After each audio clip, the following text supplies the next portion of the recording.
இந்த வீடியோவில் எக்ஸசைஸ் 8 அப்புறம் அதுக்கான சொல்யூஷன் நம்ம பார்க்க போகிறோம்.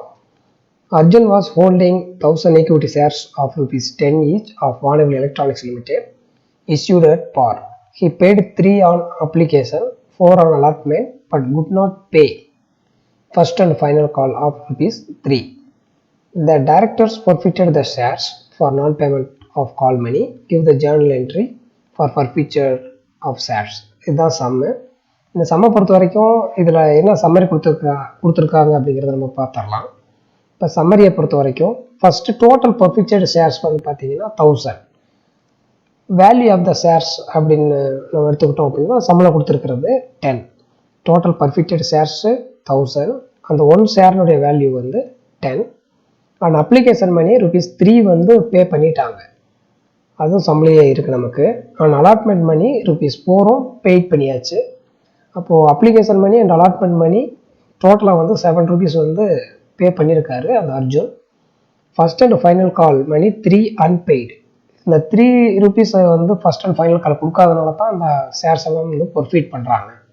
இது மட்டும் தான் அந்த சம்பளம் நம்ம புரிஞ்சுக்க முடியுது. இதை பேஸாக வச்சு நம்ம எப்படி ஜேர்னல் என்ட்ரி போடுறது, ஃபார் ஃபியூச்சருக்கான ஜேர்னல் என்ட்ரி போடுறது அப்படிங்கிறத பார்க்கலாம்.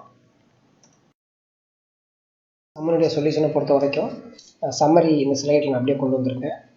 Total forfeited shares 1000, value of the share 10, and application money 3 paid, and allotment money ₹4 paid. அப்போ டோட்டல் பெய்டு அமௌண்ட் வந்து 3 + 4 7. ஃபஸ்ட்டு இந்த ஃபைனல் கால் வந்து பார்த்தோம்னா 3 அன்பெய்டு. இது ரொம்ப நம்ம கவனமாக இருக்கணும். இந்த பர்ஃபியூச்சர் ஷேர்ஸ் ஜேர்னல் என்ட்ரி போடும்போது பெய்டு அமௌண்ட் எது, அன்பெய்டு அமௌண்ட் எது அப்படிங்கிறத ரொம்ப தெளிவாக இருக்கணும். இதுக்கான சொல்யூஷனை நம்ம பார்க்கும்போது share capital account data 10,000, to share first and final call account ₹3,000, to forfeited shares account 7,000.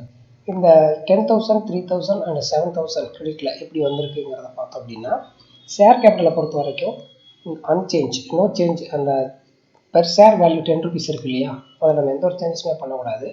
அப்போ டோட்டல் ஷேர்ஸ் வந்து 1000, ஒரு ஷேர்னுடைய வேல்யூ வந்து 10, அதனால் 1000 × 10 10,000 போட்டாச்சு. அதுக்கப்புறம் to share first and final கால் அப்படின்னு சொல்கிறது அவர் பே பண்ணாத பணம், அன்பெய்டு மணி, அதை நம்ம வந்து கிரெடிட் பண்ணிடணும். To share first and final call account அப்படின்னு சொல்லிட்டு நெக்ஸ்ட்டு வர்றது தேர்ட் லாஸ்ட்டாக இருக்கிறது டு பர்ஃபிக்டட் ஷேர்ஸ் அக்கௌண்ட் அப்படின்னு சொல்கிறது அவர் பே பண்ண அமௌண்ட்டு 3 + 4 7 4 பே பண்ண அமௌண்ட்டு தான் அது. அப்போ டு பர்ஃபிக்டட் ஷேர்ஸ் அக்கௌண்ட் 7,000. இது இந்த பர்ஃபிக்டட் ஷேர்ஸ் அக்கௌண்ட் 7,000 பொறுத்த வரைக்கும் இது கம்பெனிக்கு ஒரு கெயின். அப்போது இதனுடைய சொல்யூஷன் என்னென்னு கேட்டிங்கன்னா, share capital account data 10,000, to share first and final call account 3,000, to forfeited shares account 7,000. இதுதான் இதனுடைய சொல்யூஷன். தேங்க்யூ.